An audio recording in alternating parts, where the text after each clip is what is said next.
Now the question of NC versus ND.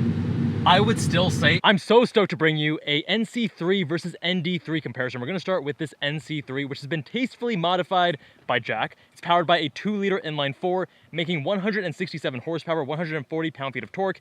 This is, they call it the boat of the Miatas, right? It's the largest, it's the heaviest. This is because they were sharing the platform with the RX-8 at the time, because Ford had some ownership in Mazda and they wanted to share, share across platforms rather than making something bespoke. That's why the Miata here is heftier, it's larger, the largest Miata, right, of any generation, and also the heaviest, around 2,500-ish pounds, which compared to any other vehicle is still incredibly lightweight, but by Miata standards is on the heavier side. This is a club with the soft top. If you get the power retractable hard top, the PRHT, that does add a little bit of weight as well. In terms of mods, we've got Ohlins road and track coilovers. We've got Champiro SX2 tires, 215 section width in all 4 corners. Stoptech sport pads. Hard Dog M3 rollover bar right here. I'm considering possibly getting that in my ND3 that I just purchased, as well as the Jass Performance seat lowering bracket.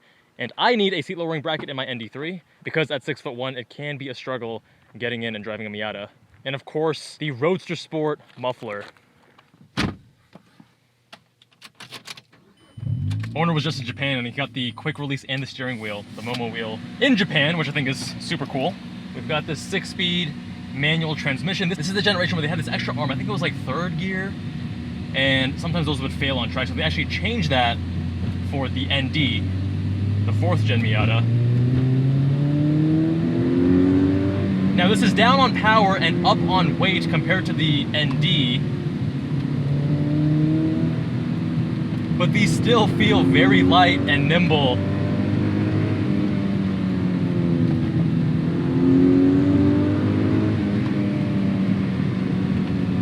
And some of you aren't going to be happy with me saying this, but the NC3 Miata, this example, tastefully modified by Jack, is definitely more fun than my stock ND3 Miata.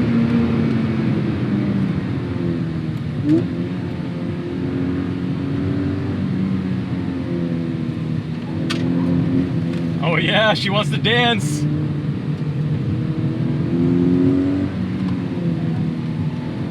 Get some rotation on braking. These things are so lively and so fun and so eager to play with you. The NC3, I mean, it still has hydraulic steering, so you get so much more feedback. The new ND3 has an improved steering rack, but it's still hard for electric power steering to get on the same level as hydraulic. While the steering on the NC3 provides higher amplitude, better feedback, right on center and slightly off center, there's a bit of vagueness, and it doesn't give you as much confidence at corner entry compared to the ND3.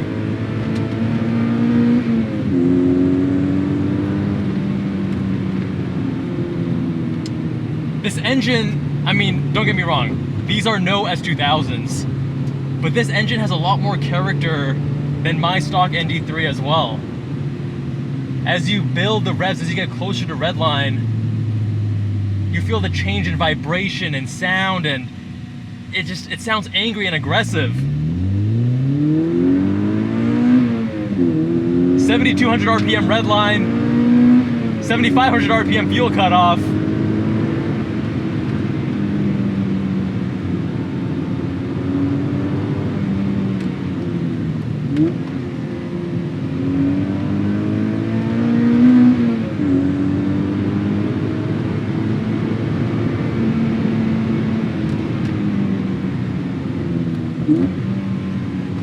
Now in the rear with the multi-link suspension, they actually have compliance tow change as well as kinematics. So as you load up the rear end, when you first enter a corner, it tows out slightly to give you a sharper turn in, because again, this is larger, this is RX-8 platform.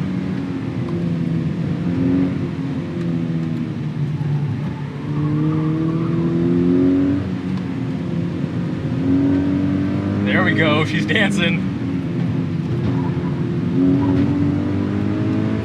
But then as you get on throttle towards corner exit, it tows back in to give you more stability. Very clever stuff at Mazda. I just love what the company has been doing, not just recently, but for decades. They are clearly car enthusiasts through and through.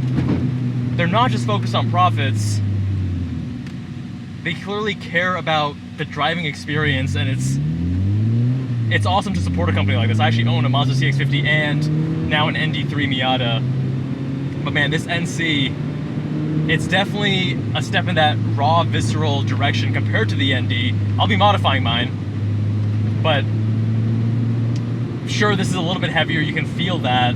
It's a little bit larger as well. The interior space seems pretty similar in usability and size. They did actually focus a lot on packaging when it came to the ND3 because they shrunk the size. Sorry, not the ND3, just the ND. They shrunk the size of the vehicle, but they wanted to keep the interior still feeling good,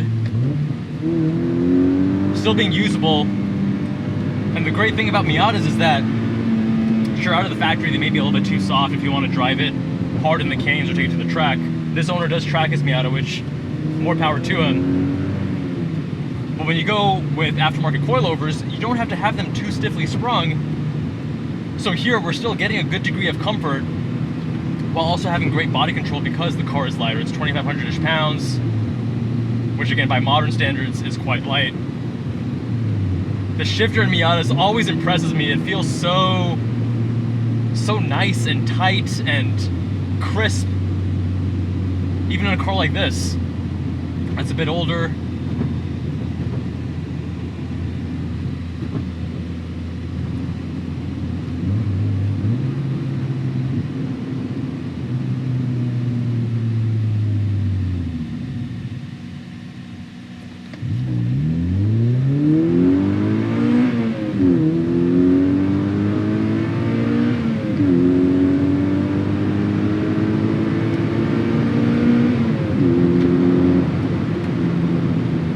If I were to critique this car, having a little bit more power would be welcome, but I'm not one of those people that thinks you need to have a ton of power. I think even in this configuration, it is a lot of fun, but just to improve it, a little bit more power, and if the throttle response was just a little bit sharper as well,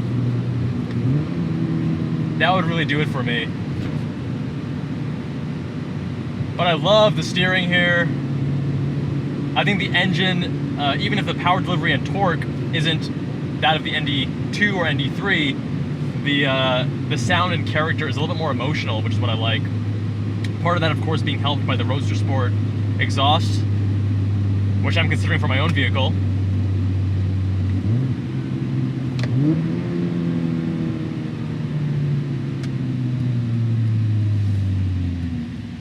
But part of that too is just older vehicles, they're less refined, less polished, and what makes for a good car to daily drive is not what makes for a good sports car. You want your sports car to beat you up a little bit, which is why, again, I'm going to be modifying my ND3 and why I'm very excited to now tell you how this ND3, which is also modified, drives. 2024 MX-5 Miata Club RF with the Brembo BBS Recaro package, just like mine, except mine is in red and I have the soft top, not the RF. Now this is powered by a 2-liter inline-4, making 181 horsepower, 151 pound-feet of torque, a lot lighter, 200 to 300 pounds lighter than the NC, but you'll also find that it's smaller in every single dimension. And despite making more power, this actually has 5 more mpg than the NC, and I love red suns on the license plate frame, nice little Easter egg. In terms of mods, the owner has Sakebomb Ohlins 6K in the front, 3K in the rear. Also Cusco front and rear sway bars, Cusco front and rear strut bars, and the entire Cusco underbrace kit. You'll hear mixed things on the underbracing. Some say it's not necessary, but Dave Coleman actually said if you are going to stiffen up the suspension, then you do want to add more underbracing in an ideal situation.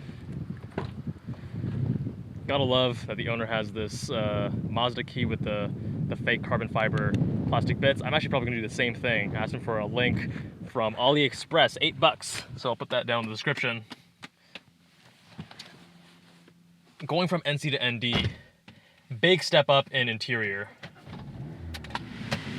A lot more modern, a lot more polished, a lot more premium. Although I wish I had that seat lowering bracket here, because when I get situated the way that I want, I can't even fit 2 fingers. I'm like a finger and a half between my hat and the roof here. Similar issue in my soft top. So I will be getting a seat lowering bracket in mine. I'm 6'1", and I'm also be getting a roll bar because I plan on tracking mine quite a bit. And if you want to see some of that, then make sure you do subscribe.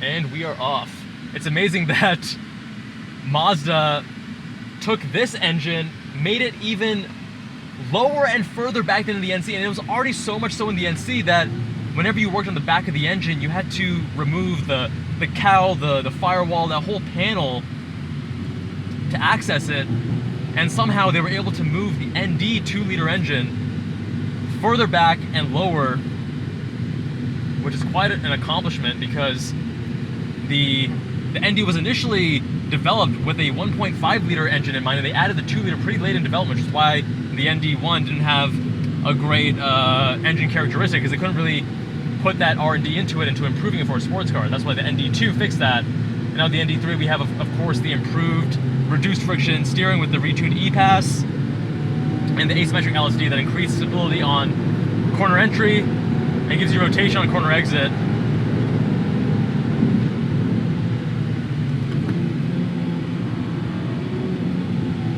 We're actually going to also go into traction off.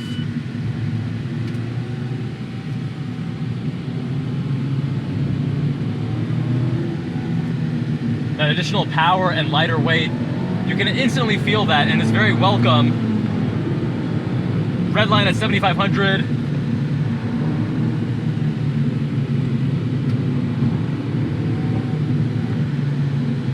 Now the information in the steering is all there with the ND3. They did make quite an improvement. The ND2 and ND1 were numb enough in the steering that I wouldn't have wanted to own them for that reason. But granted, I care much more about steering than the average car enthusiast, so that's okay, that's just me being weird.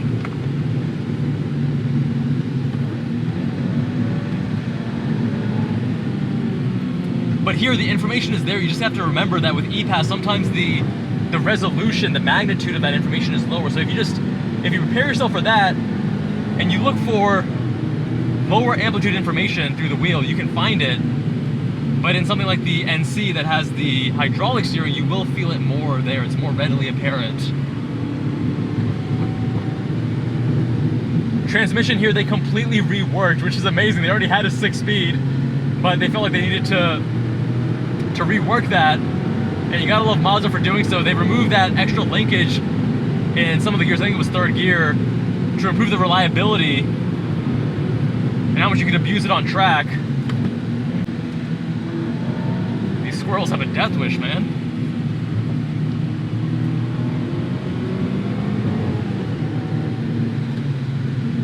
You can feel the added chassis rigidity. I think part of that, just going from NC to ND, the Mazda team focused on that, and that's been further improved with the aftermarket bracing that Allen's installed. He also put on an ND1 muffler rather than the ND3 because it's a little bit louder, just a touch. You have to kind of see them back to back though to notice the difference. I'm thinking that I'll need something more aftermarket, like a RoadsterSport exhaust or similar.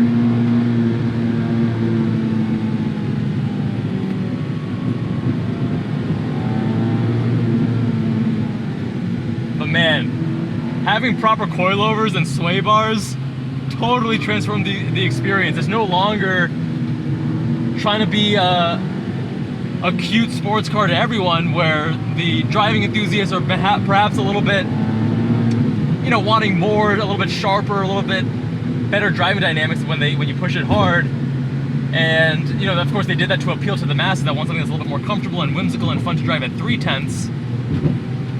But this is much more my speed.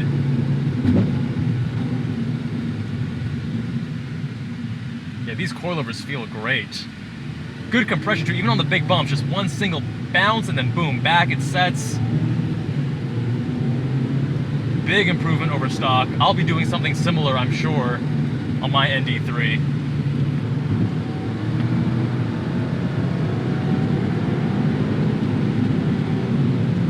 Now the engine doesn't have the same level of character as that NC.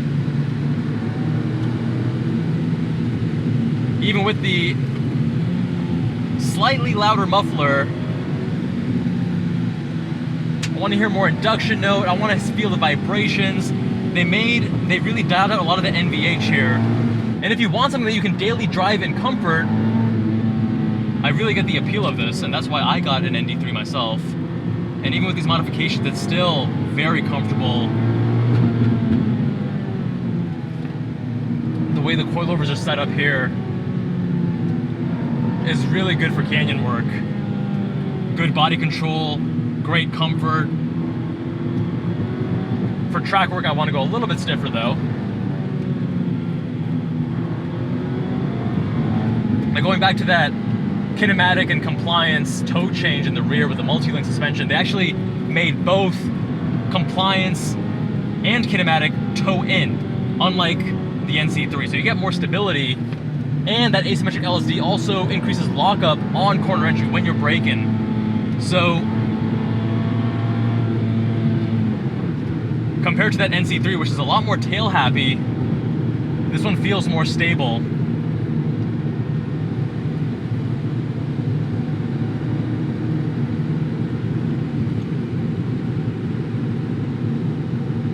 And in both Miatas, you're not going to be able to overwhelm the rear tires with power on corner exit like you can in some other sports cars. That's just a limitation of the smaller, less powerful engine.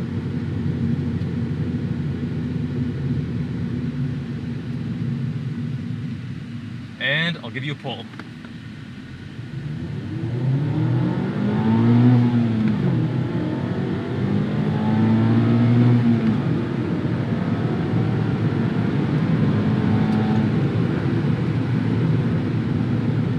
The ND transmission is one of the best transmissions you can buy on the market. It just feels so right, so proper.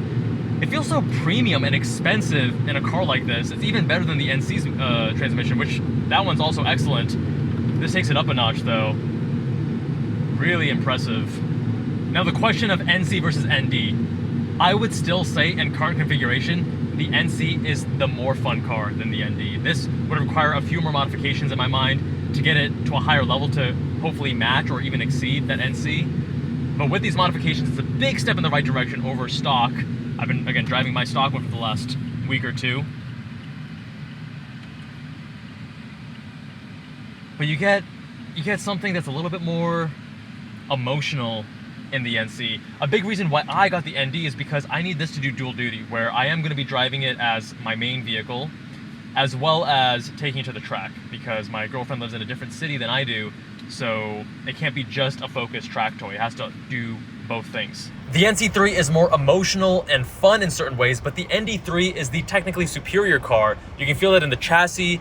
It's set up better such that you have greater degrees of confidence as you're pushing it and entering corners especially. And part of that can be having the long stroke coilovers on the ND3, whereas the NC just had the off-the-shelf coilovers. And by the way, I like this phone magnetic mount. It's a little bit loose though, but if you guys have any suggestions on ND3 phone mounts, I like the magnetic ones. I would probably double-sided stick a MagSafe charger here, plug it in there so I could, you know, just pop it on and have it charge at the same time rather than having to fiddle with cables and such. I'm very much all about that convenience and streamlining things when it comes to phones and cars.